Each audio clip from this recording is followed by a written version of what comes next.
Marc Tarabella, bonjour. Bonjour. Vous êtes député européen, socialiste, grand défenseur des femmes. Vous êtes un des rares hommes dans la commission droits des femmes ici au Parlement européen et grand défenseur aussi des consommateurs. Alors, au bar de l'Europe, je vous ai servi un Paris-Brest. Un dessert d'entrée. Parce que je suis certain que si vous deviez aller d'une ville à l'autre, eh bien, vous feriez comme tout le monde. Vous iriez sur Internet, vous consulteriez un plan Google, sauf que tout à coup, Google, vous l'avez pris en grippe. Qu'est-ce qu'il vous a fait, ce moteur de recherche ? Google, d'abord, est une grande entreprise internationale qui est très utile pour beaucoup de citoyens. Mais Google doit savoir qu'il doit respecter les règles comme toute société, petite ou grande, comme tout citoyen. Règles de confidentialité en particulier. Notamment, mais aussi, il pratique probablement l'abus de position dominante par rapport à son moteur de recherche omnipotent. Il utilise aussi d'autres moteurs qu'il s'attribue. Il signe des contrats d'exclusivité avec les annonceurs publicitaires. Et d'autre part, comme vous le signaliez, par rapport à la rétention des données, qu'est-ce qu'ils font avec les données qu'ils récoltent, combien de temps les gardent-ils? Et quand la Commission européenne les interroge à ce sujet, ils ne répondent pas. Ils font un maximum pour donner un minimum d'informations. Et on peut imaginer vraiment des sanctions Mais la Commission européenne, en tout cas, les a interrogés. Ce qu'on attend de Google, c'est qu'ils répondent avec sérieux aux questions de la Commission qui, elle, veille aux droits des citoyens, aux libertés, à la préservation des libertés individuelles. Et ils ne répondent pas. Et donc, aujourd'hui, moi, j'ai posé une question parlementaire. J'attends de voir la position de la Commission. Mais effectivement, s'ils enfreignent des règles de droit européen, ils pourraient, à la rigueur, bien sûr, encourir des sanctions. Alors, est-ce qu'aujourd'hui, on n'est pas de plus en plus surveillé en Europe ? Il y a par exemple un projet qui s'appelle Indect, qui est financé par l'Union européenne, dont personne ne parle, ou quasiment, alors que c'est un véritable projet, un véritable programme espion qui pèse sur la tête du citoyen européen. Mais qu'est-ce que c'est Indect ? C'est un des nombreux projets que finance l'Union européenne qui vise, via la télésurveillance, à détecter des comportements qui pourraient être suspects, qui pourraient entraver la sécurité des citoyens. Ça part toujours d'une bonne intention. Ça part d'une bonne intention et c'est justement là qu'il faut mettre la limite entre la bonne intention de veiller à une bonne sécurité, qui est un droit fondamental des citoyens, et ne pas enfreindre la liberté individuelle de ces citoyens. Et là, il y a des dérives, et aujourd'hui, c'est vrai que dans toute une série de mesures prises au niveau européen, je reprends le dossier ACTA, par exemple, qui était un traité pour lutter contre la contrefaçon, tout le monde est d'accord, mais évidemment qui faisait peser de lourdes menaces sur la liberté individuelle des citoyens, qui conférait à des organismes privés des missions de police. Ça n'avait aucun sens, et donc on l'a refusé. Le Parlement, et dont je suis un des membres, et qui, comme vous l'avez rappelé, veille à la défense des consommateurs, donc des citoyens, est très attaché aux libertés individuelles. Alors, je vous arrête parce que, vous le voyez, des petits parasites qui apparaissent ici, et derrière ces parasites, quelqu'un qui a envie de vous poser une question. On regarde.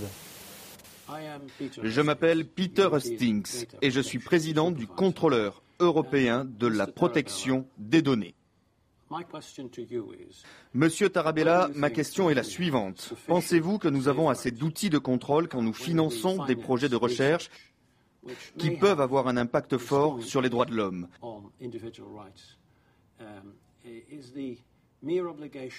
Un simple comité d'éthique est-il suffisant ou doit-on s'armer davantage pour la protection des intérêts des citoyens dans le cadre de la recherche scientifique ?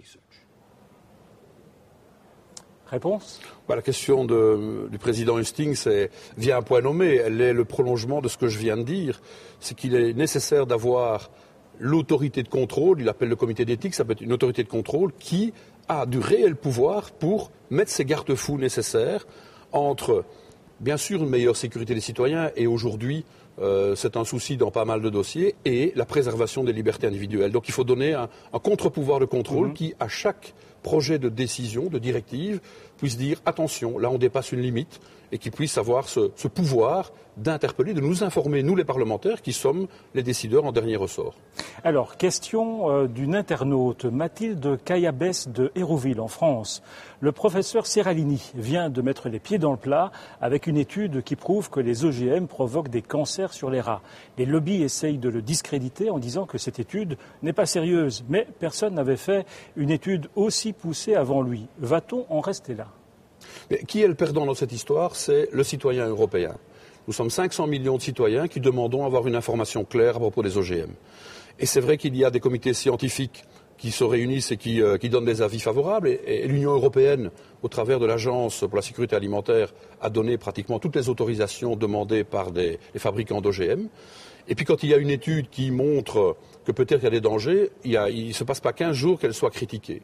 Ce qu'il faut, c'est une autorité européenne indépendante, réellement indépendante, qui ait les moyens de mener ces études sur un plus long terme, ce qui n'a pas été fait jusqu'à aujourd'hui, et qui puisse informer correctement le citoyen européen pour dire oui, c'est nocif, il y a des risques dans ces cas-là, et non, ou non, c'est pas nocif pour la santé des consommateurs et des citoyens.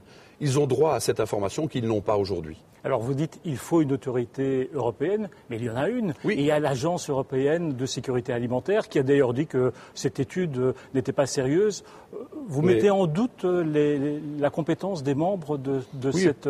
Mais pas seulement aujourd'hui. On a mis en doute l'indépendance de certains de ses membres. Une des directrices d'ailleurs a démissionné parce qu'elle était liée au lobby. Bien sûr, parce qu'ils ont tous eu une profession avant et qu'ils sont souvent liés à l'industrie agroalimentaire, l'industrie que ce soit agroalimentaire ou de production d'engrais, etc. Donc, il faudrait donner plus de moyens pour qu'ils soient réellement indépendants, avec des scientifiques indépendants, au-dessus de tout soupçon, qui pourraient donc donner une information en pouvant mener eux-mêmes les études et puis donner l'information aux citoyens, ce qui n'est pas le cas aujourd'hui. Donc ça veut dire qu'il faut, comme le demande le gouvernement français, remettre à plat tout le dispositif de contrôle de production des OGM. Très clairement, oui, c'est une demande que je partage. Parce qu'aujourd'hui, il n'y a rien de pire que de ne pas avoir une bonne information. Et le citoyen ici perd entre les pros et les antis. Souvent d'ailleurs pour des questions idéologiques. Ce qu'il faut, c'est vraiment analyser clairement l'impact des OGM. L'impact en termes de santé publique. C'est ça qui est fondamental. On joue avec la santé de 500 millions de citoyens. Et ça, c'est inadmissible. Marc Tarabella, merci d'être venu au bar de l'Europe. Et avec ou sans Google, on peut s'attaquer à ce Paris-Brest. Hors caméra, s'il vous plaît. Parce que